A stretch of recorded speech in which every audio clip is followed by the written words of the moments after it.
자, 바른 시각으로 보는 바른 경제 시간입니다. 한남대 글로벌 IT 경영학과 강신철 교수와 함께합니다. 안녕하십니까, 교수님? 예, 안녕하세요. 자, 오늘은 이제 많은 국민들이 관심 있어하는 국민연금에 대한 얘기를 좀 나눠보도록 하겠습니다. 워낙 이게 복잡한 얘기라서요. 네. 하나씩 좀 자세하게 좀 풀어보도록 하겠습니다.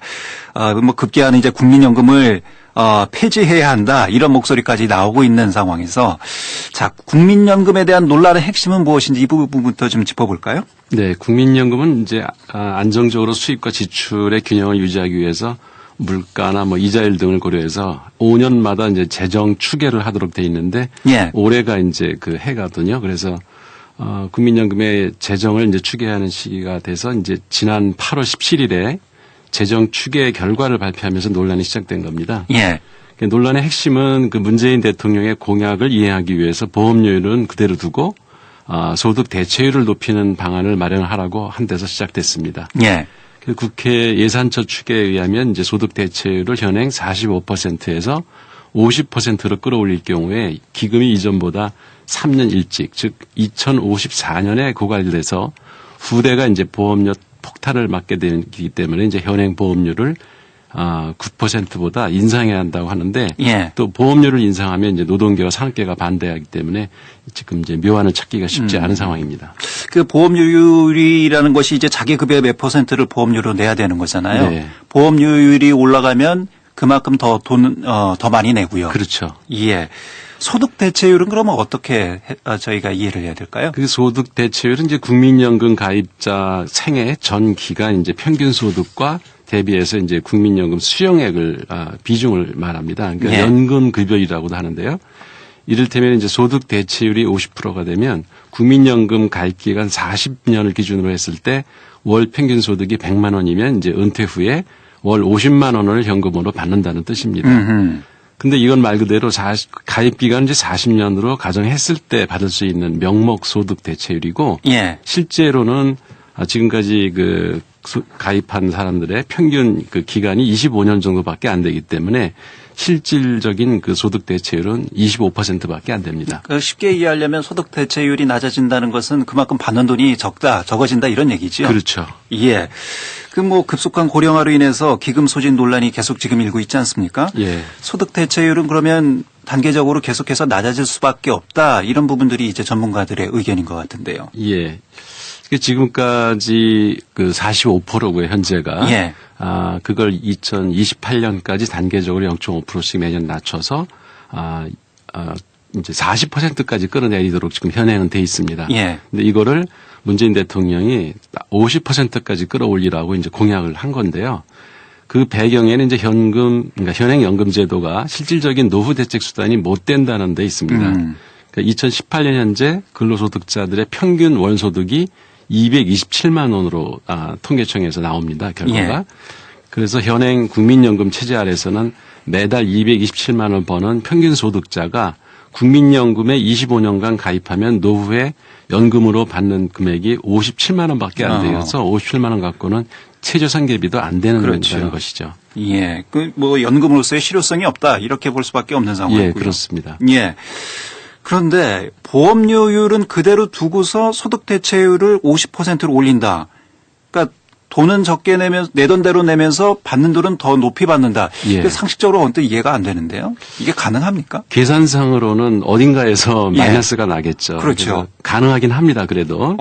예, 추가 이제 근로소득에 비례해서 내는 보험료 이외의 재원이 이제 추가로 유입되지 않으면 예. 연금 기금이 이제 빨리 고갈되겠죠. 예. 그래서 국회 예산정책처의 계산에 의하면 2060년까지 연금으로 지급해야 할 돈이 현재대로 가면은 그러니까 40%로까지 갈 경우에 예. 4,523조가 드는데 그렇게 되면 2057년에 이제 기금이 고갈될 예정이라고 합니다. 근데 만약에 문재인 대통령 공약대로 소득 대체율을 50%까지 높이면은 5,056조 원이 들기 때문에 추가로 533조 원이 필요해서 기금이 이제 3년 당겨진 그 2054년에 고갈될 것이라고 합니다. 예.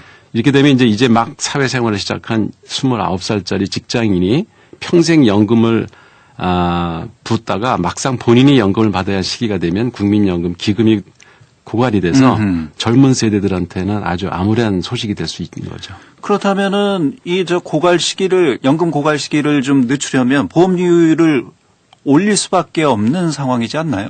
예, 맞습니다. 그게 예. 이제 보건사회복지부에서 마련한 안들이 전부 이게 소득 대체율을 높이려면은 그 보험료율을 높여야 된다고 하는 건데요. 예. 그러니까 안정적으로 기금이 그 좀 고갈이 안 되면서 유지되게 하려면 16%는 올려야 된다고 하는데 그렇게 되면 지금 보험료의 1.7배를 내야 된다는 얘기인데 봉급자들이 가만 안 있겠죠. 예. 그래서 이제 문재인 대통령이 재검토하라고 지시를 내린 상황입니다. 참 어려운 문제네요. 예. 뭐 수학의 지금 수능 시험 문제보다 더 어려운 문제가 정말 어려운 예, 문제입니다. 국민연금 문제이지 않나 싶고요. 국민연금 그래서 뭐 무용론까지 주장하는 사람들도 있습니다. 네. 왜 국가가 국민들에게 연금을 강제하느냐? 이 부분에 대해서 어떤 답변을 내놓을 수가 있을까요? 그러니까 제 생각에 연금을 마치 적금 부어서 타먹는 식으로 생각하면 안 되고요.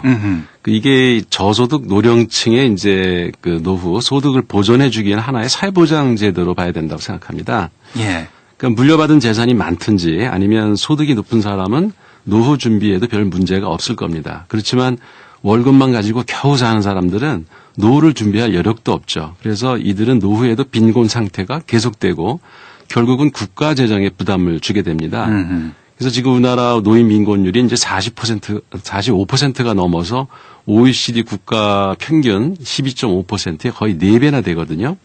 그래서 기초노령연금 부담이 이제 가중되고 있는 게 현실입니다.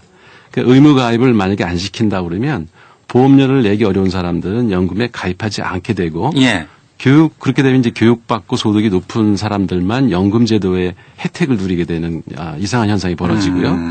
그렇게 되면 이제 근로하는 동안에도 소득 양극화 현상이 노후에도 그대로 이어진다는 문제가 생기기 때문에 예. 그럼 사회적 비용이 이제 커지는 그런 문제가 생겨서 거의 뭐 연금 제도를 하는 나라들은 전 세계 어느 나라나 연금 가입을 의무화하고 있습니다. 예. 좀 인식의 전환이 필요하겠군요. 예. 내 돈 내서 내 돈 받는다 이런 인식이 아니고 그렇죠. 우리의 사회 그 사회 안전망 구축을 위해서 내가 기여하는 돈이다. 뭐 이런 인식이 좀 예, 있어야 될 것 그렇게 같군요. 인식을 해야 되는데 지금은 마치 돈 넣고 돈 먹기 식으로 예. 이야기가 되고 있어서 좀 안타까운 현실입니다. 그러니까 자꾸 손해 보면 안 된다 이런 생각이 드는 거고요. 네. 예. 국민연금 말고 또 개인연금도 있지 않습니까? 네. 예. 개인연금이 고갈될 염려는 없다. 뭐 이렇게 생각하는 분들도 많이 계시고요. 보장성도 높다. 일반 기업이기 때문에 네. 기업은 뭐 그만큼 보장성과 그리고 안정성에 있어서 좀 높지 않을까 이렇게 생각하는 분들도 계시거든요. 이게 개인연금이 국민연금보다 낫다는 얘기를 그 신문에서도 많이 하거든요. 예. 근데 이런 이야기는 정말 터무니가 없습니다. 음. 국민연금은 수익비, 그러니까 이제 납입보험료 대비 연금 수백 비율이 개인연금보다 훨씬 높습니다. 예. 개인연금을 국민연금에 비교할 수는 없고요. 2015년 이제 기준으로 국민연금의 수익비가 지금 1.9배고요. 그러니까 거의 자기가 낸 돈의 2배를 받는 셈이거든요. 근데 개인연금은 지금까지 그 수익률을 보면은 1.08%에 불과합니다. 그러니까 1.08이면은 자기가 낸 돈 그냥 자기가 받는 수준밖에 안 되는 거죠. 예. 이자율이 낮다 보니까. 그래서 이거를 마치 국민연금보다 개인연금이 높다는 식의 보도는 이건 완전히 잘못된 것입니다. 예. 기업은 뭐 이익을 우선으로 하기 때문에 네. 본인들의 이익이 우선이지 뭐 이런 저 개인연금 가입한 분들의 이익을 우선하지는 않을 것 그럴 같아요. 리가 없죠. 예. 이게 기업의 생리니까요. 네. 예. 그 먼저 가입한 사람은 이익을 보고 나중에 가입한 특히 이제 젊은 세대들은 고갈돼서 연금을 받을 수 없다 이런 논리를 펴는 분들도 계시거든요. 그렇죠. 그래서 그러니까 폐기해야 된다 그런 말까지 나오는데 사실 국가가 존재하는 한 연금을 못 받는 일은 일어나지 않습니다. 예. 그 당시에 가면 이제 어떤 식으로든 국가가 보전을 해주겠죠. 그래서 연금을 붓고 노후에 연금 못 받는 일은 걱정하지 않아도 되고요. 그러니까 지금까지 재정 추계 결과 따르면은 그 미래 세대 연금 보험료가 지금보다 높아지는 건 사실입니다. 그러니까 어찌 보면 이제 당연한 얘기인데요. 현 세대는 그러니까 지금 기성 세대들이요. 보험료는 예. 적게 내고 연금을 많이 받게 되는데 후세대는 보험료를 많이 내고 연금을 적게 받을 것이라는 말도 사실 맞지가 않습니다. 예. 그러니까 현 세대는 부모를 사적으로 부양하면서 자신의 연금 보험료도 내야 되고 자식까지 키우는 삼중고를 겪고 있거든요. 어찌 보면은. 그러니까 후세대들은 사실 부모 부양 의무를 안 져도 되거든요. 예. 부모들이 이미 연금을 다 그 비축을 해놨기 때문에 그러니까 젊은 세대들은 자기 수입으로 자기 미래만 걱정하면 되니까 오히려 기성세대들이 연금 해놓은 거를 고맙게 생각해야 된다고 저는 생각합니다. 이 밖에 그 연금과 관련된 잘못된 뉴스가 좀 몇 가지가 있는데 이것 좀 정리를 해 주시죠. 예, 그런 뉴스들이 여기저기 나오는데 특히 예. 이제 어제 그 머니 S라는 인터넷 뉴스 기사 제목이 국민연금 그러니까 삼성바이오 상장 폐지되면은 6,790억 원의 손실 이런 제목의 기사를 냈는데요. 예. 이게 이제 어디서 근거한 거냐면 국회 보건복지위원회 소속 유재중 그러니까 자유한국당 의원이 국민연금공단으로 받은 자료를 통해서 국민연금이 이제 삼성바이오로직스 주식을 203만 주를 가지고 있는데 예. 이 그 현재 가치로 따지면 한 6,790억 원이 된답니다. 그래서 이게 만약에 상장이 폐지되면은 6,790억 원의 연금 손실이 나기 때문에 삼성바이오로직스를 살려야 된다라는 논조죠. 어떤 부분이 문제가 있나요? 이게 상장 폐지된다고 회사가 망하는 건 아니거든요. 예. 게다가 뭐 주식 가격은 좀 떨어지겠지만 주식 가격이 뭐 휴직 조각이 된다. 이건 좀 지나친 과장이고요. 예. 사실 상장되지 않은 기업들 중에 아주 우리가 아는 이름들 중에서도 큰 좋은 기업들이 많습니다. 그 해외 기업 중에는 우버나 뭐 에어비앤비, 그리고 델 컴퓨터, 그리고 뭐 맥킨지 그런 컨설팅 회사. 예. 이런 회사들이 대부분 뭐 비상장 기업이고요. 근데 알짜 기업들이거든요, 이런 게. 그리고 국내 기업도 대기업들이 정말 순이익이 잘 나는 기업들은 상장 예. 잘 안 하려고 합니다. 예. 그 이제 우리나라에서 대표적인 게 이제 미래에셋이나 교보생명, 뭐 한국수력원자원, 한국인삼공사도 이게 다 비상장 회사입니다. 예. 그러니까 이런 걸로 봤을 때 이 비상장이 되면 삼성바이오로직스가 연금에 손실이 갈 거다라고 하는 기사는 좀 과장된 얘기고요. 예. 저한테는 이런 찌라시 뉴스가 삼성바이오로직스 건드리지 말란 얘기밖에 안 들립니다. 다분히 좀 의도가 있는 그런 뉴스였군요. 네, 우리 그러니까 5시엔 대세남 애청자 여러분들은 이런 예. 뉴스에 현혹되지 않았으면 좋겠습니다. 알겠습니다. 바른경제 국민연금에 대해서 오늘 알아봤습니다. 한남대 글로벌 IT 경영학과 강신철 교수였습니다. 고맙습니다, 교수님. 예, 감사합니다.